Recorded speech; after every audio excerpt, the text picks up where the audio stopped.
India Australia border Gavaskar trophy ആരംഭിക്കാൻ പോവുകയാണ്. 5 മത്സരങ്ങൾ അടങ്ങിയ ടെസ്റ്റ് പരമ്പര ഇരു ടീമിനെയും സംബന്ധിച്ച് വളരെ പ്രധാനപ്പെട്ടതാണ്. കഴിഞ്ഞ 2 തവണയും ഇന്ത്യ ഓസ്ട്രേലിയയിൽ ടെസ്റ്റ് പരമ്പര നേടിയെങ്കിലും ഇത്തവണ കാര്യങ്ങൾ എളുപ്പമല്ലെന്ന് തന്നെ പറയാം.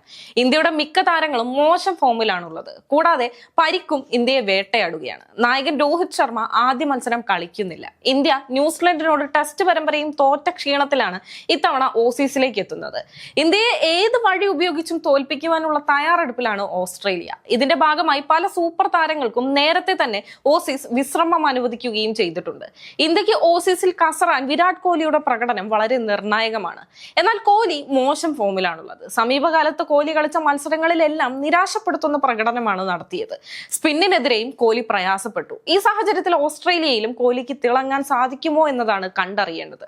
എന്നാൽ കോഹ്ലിയെ നിസ്സാരക്കാരനായി കാണരുതെന്ന് ഓസീസ് ബൗളർമാരോട് നിർദ്ദേശിച്ചിരിക്കുകയാണ് മുൻ ഇതിഹാസ ബൗളർ ഗ്ലെൻ മഗ്രാത്ത്.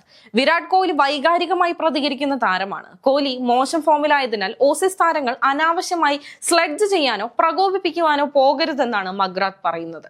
പ്രകോപിപ്പിച്ചാൽ വേഗത്തിൽ ഫോമിലേക്ക് എത്താൻ കോഹ്ലിക്ക് സാധിക്കും. അതുകൊണ്ട് തന്നെ ഓസീസ് ബൗളർമാർ ഈ തെറ്റ് ചെയ്യരുതെന്നാണ് മഗ്രാത്ത് പറയുന്നത്. വിരാട് കോഹ്ലിയെ വൈകാരികമായി ഒരിക്കലും പ്രചോദിപ്പിക്കരുത്. നിലവിൽ കോഹ്ലി അല്പം സമ്മർദ്ദത്തിലാവും ഉണ്ടാവുക. അതുകൊണ്ട് തന്നെ തുടക്കത്തിലെ തന്നെ ചെറിയ സ്കോറുകൾക്ക് കോഹ്ലിയെ പുറത്താക്കാനായാൽ അവനെ അത് മാനസികമായി തളർത്തിയേക്കും. അവൻ വൈകാരികമായി കളിക്കുന്ന താരമാണ്. അവൻ ഉയർന്നാൽ അത് വലിയ ഉയർച്ചയാവും. എന്നാൽ താഴോട്ട് പോയാൽ അത് തുടരുക തന്നെ ചെയ്യും. ന്യൂസിലൻഡിനോട് വൈറ്റ് വാഷ് നേരിട്ട ക്ഷീണം ഇന്ത്യൻ ടീമിനുണ്ടാവും. അതിന്റെ സമ്മർദ്ദത്തിൽ നിന്ന് ഉയരാൻ അവർക്ക് സാധിക്കുമോ എന്നതാണ് കണ്ടറിയേണ്ടത് എന്നും മഗ്രാത്ത് പറഞ്ഞു. വിരാട് കോഹ്ലിയുടെ കരിയറിലെ ഏറ്റവും മോശം ഫോമിലൂടെയാണ് അദ്ദേഹം ഇപ്പോൾ കടന്നുപോയിക്കൊണ്ടിരിക്കുന്നത്. ഈ വർഷം ഒരു ടെസ്റ്റ് സെഞ്ചുറി പോലും നേടാൻ കോഹ്ലിക്ക് സാധിച്ചിട്ടില്ല. 6 ഇന്നിംഗ്സിൽ നിന്ന് 93 റൺസാണ് കോഹ്ലി നേടിയത്. ശരാശരി വെറും 15.50 മാത്രമാണുള്ളത്. ഇതിൽ ഒരു അർദ്ധ സെഞ്ചുറി മാത്രമാണുള്ളത്. എന്നാൽ കോഹ്ലിക്ക് ഓസ്ട്രേലിയയിൽ മികച്ച റെക്കോർഡാണുള്ളത്. മോശം ഫോമിലൂടെ പോയ സമയത്തെല്ലാം ശക്തമായ തിരിച്ചുവരവ് നടത്താനും കോഹ്ലിക്ക് ആയിട്ടുണ്ട്. ഒരു മികച്ച ഷോട്ട് കൊണ്ടുപോലും ഫോം കണ്ടെത്താൻ കഴിവുള്ളവനാണ് കോഹ്ലി. ഓസീസിന്റെ പേസർമാർ കോഹ്ലി മോശം ഫോമിലാണെന്ന് കരുതി പ്രകോപിപ്പിക്കാൻ പോയാൽ അത് കോഹ്ലിയുടെ ആത്മാഭിമാനത്തിന് വരെ മുറിവേൽപ്പിക്കാൻ ഇടയുണ്ട്. ഇത് കോഹ്ലിയെ ഫോമിലേക്ക് എത്തിക്കുവാനും സാധിക്കും. അതുകൊണ്ട് തന്നെ സ്ലെഡ്ജ് ചെയ്യാൻ ഓസീസ് തയ്യാറായേക്കില്ല.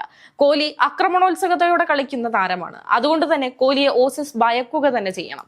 ഇന്ത്യക്കൊപ്പം ഇത്തവണ അത്ഭുതം കാട്ടാൻ ശേഷിയുള്ള യുവതാരങ്ങളുണ്ട്. യശസ്വി ജയ്സ്വാൾ ഓസ്ട്രേലിയയിൽ മികച്ച പ്രകടനം നടത്താൻ ശേഷിയുള്ള താരമാണ്. മിന്നും ഫോമിലുള്ള താരം ഓസീസിലും മികവ് തുടരുമോ എന്നത് കണ്ടറിയാം. സർഫറാസ് ഖാൻ അതിവേഗം റൺസ് ഉയർത്തി ഇമ്പാക്ട് സൃഷ്ടിക്കുവാൻ കഴിവുള്ള താരമാണ്.